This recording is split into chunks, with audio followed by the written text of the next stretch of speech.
Dear students, now we are going to solve the seventh problem in marginal costing in cost accounting. Before solving the problem, I wish to read it. Please listen carefully. From the following information, calculate PV ratio, break-even point, margin of safety. If the selling price is reduced to 90 rupees, its impact on margin of safety. Total sales 3,60,000 rupees. Selling price per unit 100 rupees. Variable cost per unit 50 rupees. Fixed cost 1 lakh rupees. In Telugu ఈ క్రింది సమాచారం నుండి 1 PV నిష్పత్తి, సమఖండన బిందువు, రక్షణ అవధి, అమ్మకు ధరను 90 రూపాయలు తగ్గిస్తే రక్షణ అవధిపై దాని ప్రభావాన్ని లెక్కించండి. మొత్తం అమ్మకాలు 3,60,000. యూనిట్ అక్కంటికి అమ్మకు ధర 100 రూపాయలు, యూనిట్ అక్కంటికి చరమయం 50 రూపాయలు, స్థిర వ్యయం 1,00,000 రూపాయలు. ఫస్ట్ మనం ఏం చేయాలంటే పీవీ రేషియోని ఫైండ్ అవుట్ చేయమన్నాడు. పీవీ రేషియో కావాలంటే సూత్రం ఫార్ములా ఏంటంటే sales minus variable cost by sales into 100. తెలుగులో పీవీ నిష్పత్తి లేదా లాభ పరిమాణ నిష్పత్తి ఈజ్ ఈక్వల్ టు అమ్మకాలు మైనస్ చరవేము బై అమ్మకాలు ఇంటూ 100. ఇక్కడ అమ్మకాలు ఉన్నప్పుడు మనం ఏం చేయాలంటే 1 యూనిట్కి అమ్మక ధర తీసుకోవాలి, ఎందుకంటే చరవేయం కూడా 1 యూనిట్కి ఇచ్చాడు కాబట్టి. అందుకని టోటల్ సేల్స్ మనం లెక్కలోకి తీసుకోకూడదు. మనకి సెల్లింగ్ ప్రైసు మనకి 100 రూపీస్ 1 యూనిట్కి ఉంది, వేరియబుల్ కాస్ట్ పర్ యూనిట్కి 50 రూపీస్ ఇవ్వడం జరిగింది. అందుచేత మనం ఏం చేయాలంటే రెండు కూడా యూనిట్కి ఉన్నవి మనం లెక్కలోని కౌంట్ తీసుకోవాలి. అప్పుడు సేల్స్ అన్నప్పుడు 100, వేరియబుల్ కాస్ట్ 50 బై సేల్స్ అన్నప్పుడు 100 ఇంటూ ఫార్ములా 100. సింప్లిఫై చేస్తే 50% వచ్చింది. దేర్ఫోర్ పీవీ నిష్పత్తి లేదా లాభ పరిమాణ నిష్పత్తి ఈజ్ ఈక్వల్ టు 50%.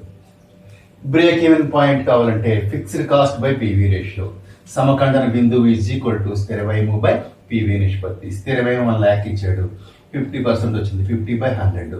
నెక్స్ట్ స్టెప్లో మనం చేద్దామంటే 1 lakh ఇంటూ 100 బై 50 వేస్తే మనకి 2 lakhs వచ్చింది. దేర్ఫోర్ బిఈపి లేదా సమఖండన బిందువు is equal to 2 lakh rupees అనమాట. నెక్స్ట్ మార్జిన్ ఆఫ్ సేఫ్టీ కావాలన్నా రక్షణ అవధి. దీని ఫార్ములా ఏంటి? Total sales minus BEP sales. రక్షణ అవధి ఈజ్ ఈక్వల్ టు మొత్తం అమ్మకాలు మైనస్ సమఖండన బిందువు వద్ద అమ్మకాలు లేదా బిఈపి వద్ద అమ్మకాలు. మొత్తం అమ్మకాల లెక్కలు మన ప్రాబ్లంలో వాడే ఇచ్చాడు 3,60,000 రూపీస్. నెక్స్ట్ బిఈపి సేల్స్ మనకి ఇక్కడ 2 lakhs వచ్చింది. ఇందులోంచి ఇది మైనస్ చేసినట్టయితే 3,60,000 లోంచి 2 lakhs మైనస్ చేస్తే 1,60,000 మార్జిన్ ఆఫ్ సేఫ్టీ వచ్చిందనమాట. రక్షణ పరిమితి 1,60,000 రూపాయలు వచ్చిందనమాట. ఇంకా ఫోర్త్ పాయింట్ ఏంటంటే మనకి if the selling price reduced to ₹90, అమ్మకం ధరను 90 రూపాయలు తగ్గిస్తే దాని ప్రభావం రక్షణ విధి మీద ఏ విధంగా ఉంటుందో అడిగాడు అనమాట. అప్పుడు న్యూ పీవీ రేషియో కనుక్కోవాలి మనం. న్యూ పీవీ రేషియో కావాలంటే sales minus variable cost by sales into 100. కొత్త పీవీ నిష్పత్తి ఈజ్ ఈక్వల్ టు అమ్మకాలు మైనస్ చరవేము బై అమ్మకాలు ఇంటూ 100.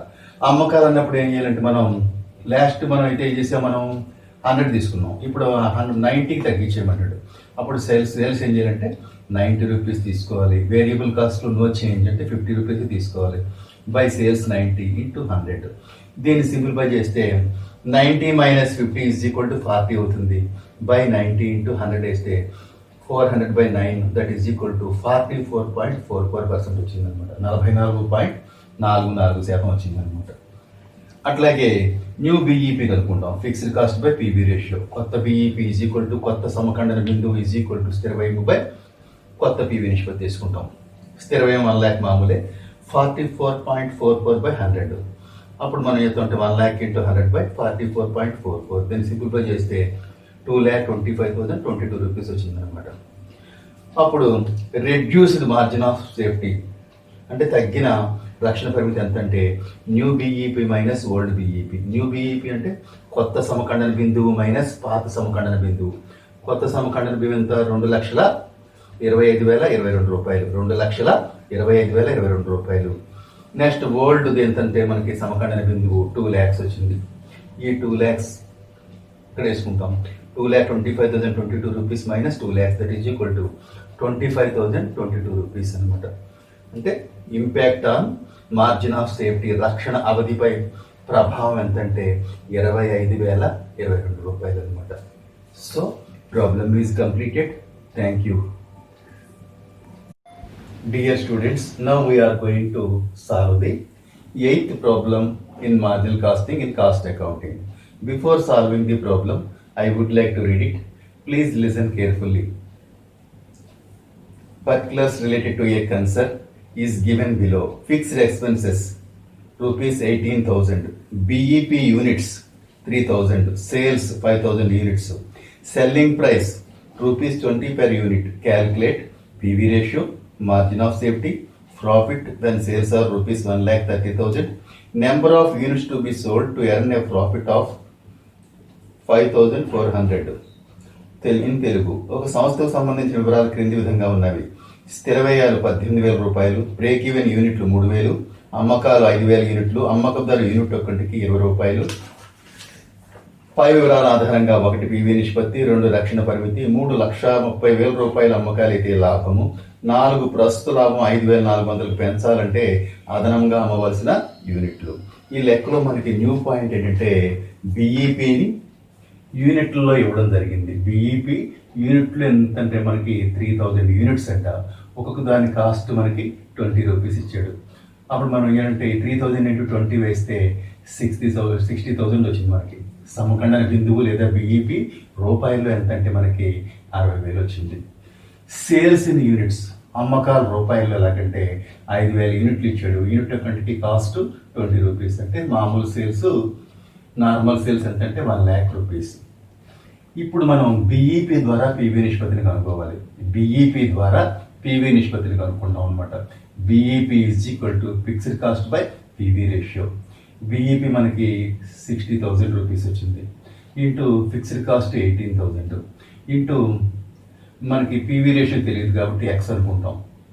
అప్పుడు ఎక్స్ బై 100 అంటే ఆ 100 మనకి ఇప్పుడు కూడా ఈ టైపు మనకి డివైడ్ చేస్తే మల్టిప్లై చేస్తుంది కాబట్టి ఈ టైపు వేసుకుంటాం అనమాట 100 మనం. అప్పుడు క్రాస్ మల్టిప్లికేషన్ చేస్తాం ఇలాగా. అప్పుడు 60,000 X is equal to 18,000 into 100. therefore x is equal to 18,000 into 100 by 60,000. అప్పుడు దట్ ఈజ్ ఈక్వల్ టు 30% వచ్చింది. therefore పివి రేషియో లేదా పివి నిష్పత్తి లేదా లాభ పరిమాణ నిష్పత్తి ఈజ్ ఈక్వల్ టు 30%. ఈ విధంగా మనం ఏం చేయాలంటే ఈ ప్రాబ్లంలో బిఈపి ఆధారంగా మనం ఏం చేయాలంటే పివి నిష్పత్తిని ఫైండ్ అవుట్ చేయాలి. ఇది చాలా రేర్ ఫార్ములా. సెకండ్ వన్ అంటే మార్జిన్ ఆఫ్ సేఫ్టీ లేదా రక్షణ పరిమితి లేదా రక్షణ ఆవిధని కనుక్కోవాలి మనం. దాని ఫార్ములా ఏంటంటే total sales minus BEP sales, మొత్తం అమ్మకాలు మైనస్ సమఖండన బిందు వద్ద అమ్మకాలు. టోటల్ సేల్స్ మనకి 1,00,000 మనం ఫైండ్ అవుట్ చేసాం. 5,000 యూనిట్స్ ఇంటూ 20 వేస్తే మనకి 1,00,000 వచ్చింది. ఆ 1,00,000 నుంచి మనం ఏం చేస్తామంటే బిఈపి సేల్స్ తీసేస్తే వచ్చేది ఏమవుతుందంటే మార్జిన్ ఆఫ్ సేఫ్టీ లేదా రక్షణ పరిమితి అవుతుంది అనమాట. నెక్స్ట్ థర్డ్ పాయింట్ మనకి ఏం చెప్పాడంటే sales is equal to fixed cost plus profit by PV ratio. అంటే 1,30,000 రూపీస్ సేల్స్ ఉన్నప్పుడు ప్రాఫిట్ని ఫైండ్ అవుట్ చేయమన్నాడు. సేల్స్ మనకి 1,30,000 ఇవ్వడం జరిగింది. ఫిక్స్డ్ కాస్ట్ తెలుసు మనకి 18,000 ప్లస్ ప్రాఫిట్ మనకి తెలియదు కాబట్టి ఎక్స్ బై పివి రేషియో 30%. మళ్ళీ క్రాస్ మల్టిఫికేషన్ చేస్తే 1,30,000 into 30/100 is equal to X plus 18,000 plus X. అప్పుడు 39,000 is equal to 18,000 plus X. therefore X is equal to 39,000 minus 18,000 that is equal to 21,000 అనమాట. when sales are rupees 1,30,000 profit will be rupees 21,000. అంటే 1,30,000 రూపాయలకు మనం సరుకున్నట్లయితే మనం ఎంత లాభాన్ని ఆర్జించగలమంటే 21,000 rupees అనమాట. Next fourth point ఏం చెప్పాడంటే మనకి ప్రస్తుత లాభాన్ని మరొక 5,400తో పెంచినట్లయితే అమ్మవలసిన యూనిట్లు ఎన్ని అని మనకి లెక్కలో అడగడం జరిగింది అనమాట. సేల్స్ అమ్మకాలు ఎంత అంటే మనకి 1,00,000 అంటే 5,000 ఇంటూ 20తో మల్టిప్లై చేస్తే మనకి మొత్తం సేల్స్ మనకి ఎంత వచ్చిందంటే 1,00,000 రూపీస్ వచ్చింది. లెస్ వేరియబుల్ కాస్ట్ లేదా చరవ్యయం. ఇప్పుడు మనకి ఇది 30% వచ్చిందంటే బాగా గుర్తుపెట్టుకోండి. పివి రేషియో అంటే ఫిక్స్డ్ కాస్ట్ ప్లస్ ప్రాఫిట్ అని అర్థం. Fixed cost plus profit 30%. మొత్తం సేల్స్ 100 రూపీస్ అయినట్టయితే, ఎందుకంటే పర్సంటేజ్ అంటే ఎప్పుడు కూడా మనకి 100 అనుకుంటాం. అందులో fixed cost, variable cost, profit 3 ఉంటాయి అన్నమాట. అందులో మనం ఏం చేస్తామంటే ఫిక్స్డ్ కాస్ట్ ప్లస్ ప్రాఫిట్ మనకు 30% అయినట్టయితే మిగిలిన 70% ఏమవుతుందంటే 100లోంచి ఈ 30 డిడక్ట్ చేసేయండి. అప్పుడు 70% ఏమవుతుందంటే వేరియబుల్ కాస్ట్ అవుతుంది అనమాట, చరవయం అవుతుంది అనమాట. 1,00,000 ఇంటూ 70/100 వేస్తే 70,000 వచ్చింది. ఇది చరవయం. 1,00,000లోనూ 70,000 చరవయం పోతే మిగిలిన 30,000 ఏమవుతుందంటే కాంట్రిబ్యూషన్ లేదా మిగులు అవుతుంది అనమాట. కాంట్రిబ్యూషన్ అంటే అర్థం ఏంటి? ఫిక్స్డ్ కాస్ట్ ప్లస్ ప్రాఫిట్ అనమాట. Fixed cost plus profit. మనకు ఫిక్స్డ్ కాస్ట్ మనకు తెలుసు ఎంతంటే 18,000 ఇచ్చాడు ప్రాబ్లంలో. 18,000 తీసేస్తే మనకు వచ్చేది ఏంటంటే 12,000 ప్రాఫిట్ అవుతుంది అనమాట. 12,000 ప్రాఫిట్ అవుతుంది అనమాట. చూడండి, 70,000 వేరియబుల్ కాస్ట్, 18,000 మనకి ఫిక్స్డ్ కాస్ట్. ఈ రెండు కలిపితే 88,000. నెక్స్ట్ దానికి 12,000 కలిపితే ప్రాఫిట్ మనకి సేల్స్ ఎంత అవుతుందంటే 1,00,000 అవుతుంది అనమాట. సేల్స్లో మనకి వేరియబుల్ కాస్ట్ ఉంటుంది, ఫిక్స్డ్ కాస్ట్ ఉంటుంది, ప్రాఫిట్ ఉంటుంది.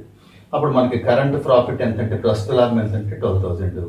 దాన్ని మరొక 5,400తో పెంచారట.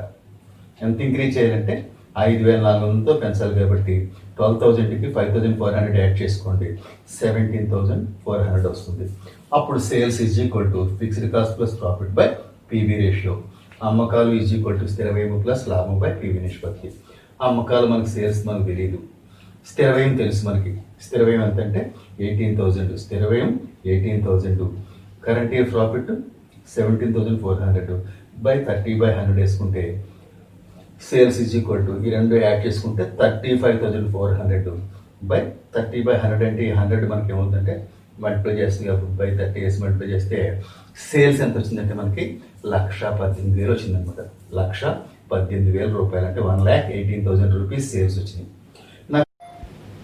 యూనిట్స్ టు బి సోల్డ్ అంటే అమ్మవలసిన యూనిట్లు is equal to sales by selling price per unit. అమ్మకాలు బై యూనిట్ ఒక్కటికి అమ్మకం ధర. మనకి టోటల్ సేల్స్ ఎంత వచ్చినాయి? 1,18,000. సెల్లింగ్ ప్రైస్ మన ప్రాబ్లంలో 20 రూపీస్ ఇచ్చాడు. దీంతో డివైడ్ చేస్తే మనకి 5,900 యూనిట్లు వచ్చినాయి అన్నమాట. ఇప్పుడు there four units to be sold లేదా అమ్మవలసిన యూనిట్లు ఈజ్ ఈక్వల్ టు 5,900 యూనిట్స్ అన్నమాట. అంటే 5,900 యూనిట్లు మనం సేల్ చేసినట్లయితే మనం అనుకున్న 17,400 ప్రాఫిట్ ఎర్న్ చేయగలం అనమాట. So problem is over. Thank you.